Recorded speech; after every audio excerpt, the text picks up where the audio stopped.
Welcome back. We're talking about accessories today on Bella Unwind, and I have a very interesting guest with me.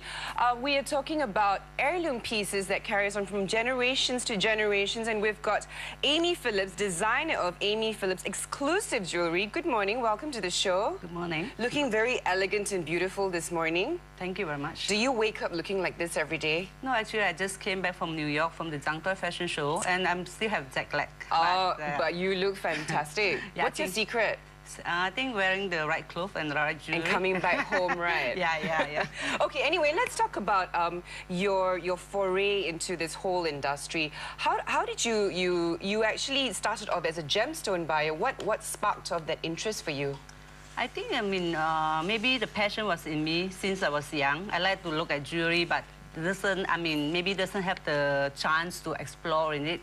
Once I got the chance, I actually go into it, and then it go further and further.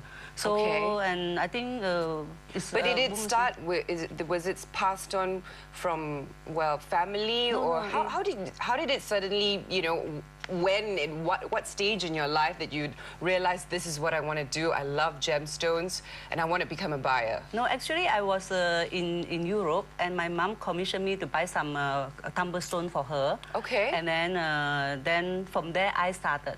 And then I actually sent a lot of gemstones back to my mom. I just said, why not do you try to wholesale to the jewelry store? And this is in Penang? Yeah, then she actually maybe was not very, she can't do it. So when I came back from Germany to Penang, so I took the stone and I went to the market in Penang, Pitt Street. Then that's how I started wholesaling. Wholesaling in Penang itself? Yeah. Is there a big market in Penang for Actually, when I came back, I didn't know it was a big market. But at the time, I was the only woman who went into wholesaling the gemstone market, where was monopolized by Muslim men. Okay. So I think at the beginning, maybe I didn't find my buyer was a bit difficult. Okay. And then I bumped into one of the factory owner. He invited me actually back to his factory. Then from there, from one factory, I went to the second factory, and then from there I moved on, and it started my wholesale career. Okay. Is it tough being a woman in this industry? I mean, is it tough being a woman and having to, you know, as you said, it's very rare to find a woman in this industry doing it. Is it tough for you? I think it's not tough, because I think at the end of the day, come to the passion. And I like it. And then I actually, from the wholesale time, I learned a lot about colored gemstone. I can pick the best from the parcel. And then from there, I designed jewelry for myself. And then people bought from me. So I think it created the confidence that I can do it. I can design jewelry. Oh, fantastic. And then from the wholesale, we went into retailing. Okay. Yeah. How would you advise a woman who'd want to pick gemstones that can pass on to generations after generations? I always say, when you want to buy a piece of a good gemstone, go to the reliable shop. A shop that you know, and then never... But what if you're a first-time buyer, like me, maybe? What would you advise me? I would say you go to somewhere, then the people, the shop are able to take the thing back without any condition. Okay. And then at least you feel confident and you think you can deal with them. When I go back, I think, oh, this is the wrong thing. I go back, okay, he doesn't mind to give it back because you are the new customer. Then always don't go for big, cheap and good. There's no such thing as big, cheap and good, okay? So it's small, expensive.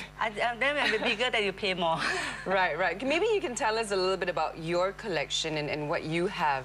Actually, we are into making this big, like I would say, this is a more like we turn jewelry into art. It's a more like an art piece. I call that like I call this piece is called Dance of the Phoenix. Wow. And it's more like art of Picasso. Okay. And then this is more like contemporary design. I'm very curious. I mean, this is beautiful. Did it take very long for you to design this? Actually, this one take 2 to 3 months. It's gorgeous. Yeah, from the sketching to the finishing product. Okay. And we did it for the Georgetown Festival's fashion show. And it's a fusion of Nyonya and the modern. And Penangites, they love all these things? I would say the whole world loved this thing, not only Penang guy. Okay, because you seem to be concentrating a lot in Penang. what about in KL? No, I actually opened my KL store in Lot 10. I will be also relocate to Star Hill next month. Oh, fantastic. So for the last 2 years, and then we did our runway show in New York, and actually it's just turned us in the, overnight international brand. Yeah, how does it feel having done a show in you know, outside Malaysian I think this will be my third time. I just came back from New York for the fourth collection. Okay. Yeah, I think it was great. It was great. Yeah. It was fantastic. We got interviewed in the backstage by all kind of media from US, and then just asked us about the jewelry. And this is the collection on the runway for, oh my goodness, this season. so beautiful. Shoulder dusters, yeah, we call them. Yeah. And then this one also, this is a so cantik, yeah. Right? It's a long earring and look very beautiful. Yeah, and you don't need anything else, basically. A beautiful gown, maybe a strapless gown, and just this, you know, you don't need any necklaces or anything like that. I always say when you wear a long pair of earring, you don't need anything else. Yeah. And then when you wear a necklace, then you just wear a small earring. You don't clutter everything together. Like today, I wear a pair of earring, then I wear the ring. Just we don't need a necklace. Okay. And is this part of your new collection? Yeah, this is the collection that we just finished a show in New York. Okay, okay. Yeah. Now, I understand you did a collaboration with also another Malaysian designer, Zhang Toy. Yeah. What was that all about? How did that come about? I actually met him last year when he came back to do a show in Penang for the Georgetown Festival opening show. So then, Seven Jeweler were invited to participate, and then everybody come up with 2 pieces of Nyonya fusion. So I think by corresponding with the design, I have caught the attention already. So when I went for fitting, when I went for fitting, then he actually said, I think he liked my energy. Sure, I must something in me. He said, okay, do you like to do a show in New York with me? Then of course I said, wow, why not, you know? So then from there, I think it's our 3rd collection. Actually, it's very good. And it's actually let me see that how other part of the world work. So you had a collaboration with him. So did you design pieces according to his collection? I say I turned his inspiration into reality. Ah, okay. So basically, you sat down together, and he told you what he wanted, and then you came up with something. You see, the first collection is about Africa. Africa, we use the 1,000. Do you have any pieces here? Actually, I didn't bring it. Oh, okay, never mind. We'll go on the internet and look for it. And then the second collection was a glamour Agistad. And then this 3rd collection is a romance at Riviera. Romance in the Riviera, wow. So every collection, we have a name for it. Okay. So, sorry, you started this business how many years ago? I started 1993. Okay, that is... around 20 years. About 20 years. Yeah. Now, 1993, did you ever have a vision that you will be here and doing shows in New York and coming this far? Actually, my vision is bigger. Wow, I like that already. She's a Bella woman. Yeah. I think I want the Amee Philips to be an international brand around the world. Okay, okay. So you mean at that stage when a lot of people, I mean, a lot of jewelry, designers are cropping up now, very young designers, and it's so difficult to envision where you want to be. What's your secret? I think you have to always be thinking out of the box and do things that people don't do. Be a trendsetter instead of follower. Like this piece of me, this is we call the V clip, and then this is the one that's your special exclusive. And actually, it's patented around the world. Okay, so what does it do? This actually, V clip? You see, normally our pendant you go this way. It's very simple. You go this way. So with the clip, you actually can design your jewelry the way you want. For example, the same stone, I use a V clip here. I just put it in here. Put in the clip here. Oh, so you just clip it on instead of unhooking the chain? Yeah. I don't need to hook the chain. I just put it in the clip here. So I put in the clip. Right. So then I put in the chain. Immediately your thing will look different. Okay. Today is a bit nervous. In front of TV. Okay. Never mind. Okay. So we go this way. From here, you turn to this here. Okay. But it doesn't stop here. For example, you say I want to go for a cocktail party. It's a bit small. I just want to enhance it to make bigger. Then you just use our add-on here, one part here. Okay. So that's hang on. I think the cameras just like to capture that. So this is a little piece of earring that you've just kind of like. It's just like a hook on. So you just clip it on. Yeah, clip it on. And then from this one, I go for the second part. And then the same stone, I just loop it on the bottom part. then it become this way. Ingenious. Yeah. Fantastic. Okay, then you put on the different kind of choker. Then you create a cocktail look.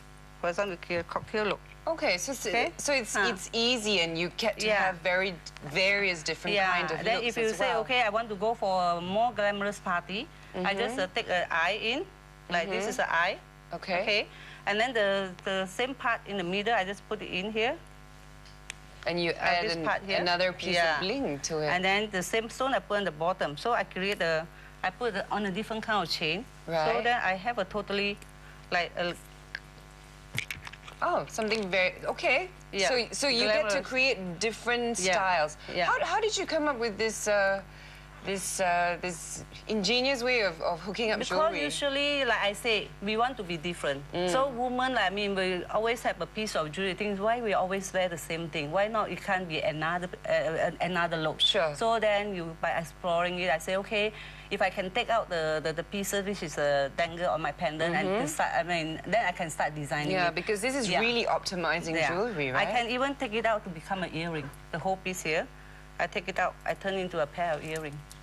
Okay, so basically you don't have to purchase so many pieces. Is that what? I think you can purchase a few pieces, and I think you can change the look all the time. Okay. So, I mean, it's not limited. You can, okay, for daytime, I want to use this one. In the evening time, I want to use this one. Then, if I'm bored with this look, then I just change to a different look. Oh, tell me about this ring. This looks very, very pretty. This is the Zhang Toi, the I'm afraid glamour. putting it on and it won't come off. then consider so.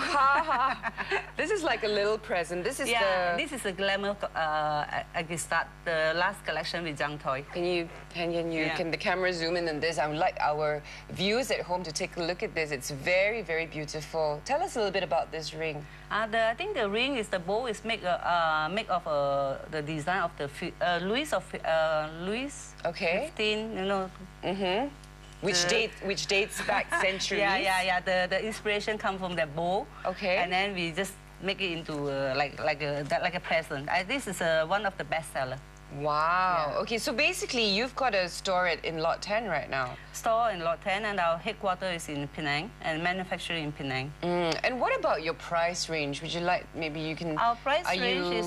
super expensive? Are you reasonable-ish? I wouldn't say expensive. I say it's good quality. I always relate expensive with quality. You're a true businesswoman. Where did you learn your business skills from? I think it's I always say that, I mean, as a business person, if you tell the truth, you have integrity, you are honest, you always tell the same thing. Then eventually become the real thing. Then you are more confident to talk about it. So you don't need to think about any other thing else. You just talk about the same thing all the time. So it becomes natural. Right, right. Yeah. You know, it's your name on the jewelry, and it seems like it's you who's handling everything, the designs and whatnot. But do you have a good support team? Is that important to be successful? I think me alone cannot create this whole thing. I have a team. Of course, I have a team, a very good goal speed. I appreciate them very much. I have a sales team, and then I have a marketing team. I have a good PR agency. And then also, I think we are doing a successor plan. So somebody, my son is going to slowly, and my daughter is going to take over. Like, we'll train them up. So later on, it can become bigger. Them. Yeah, I think maybe not lucky. Working with the mom is very tough. Oh dear, dear. Never mind. At least, you know, it passes on from generation to generation, like with the gemstones you have. True. So what's next for you? What are you going to be doing next?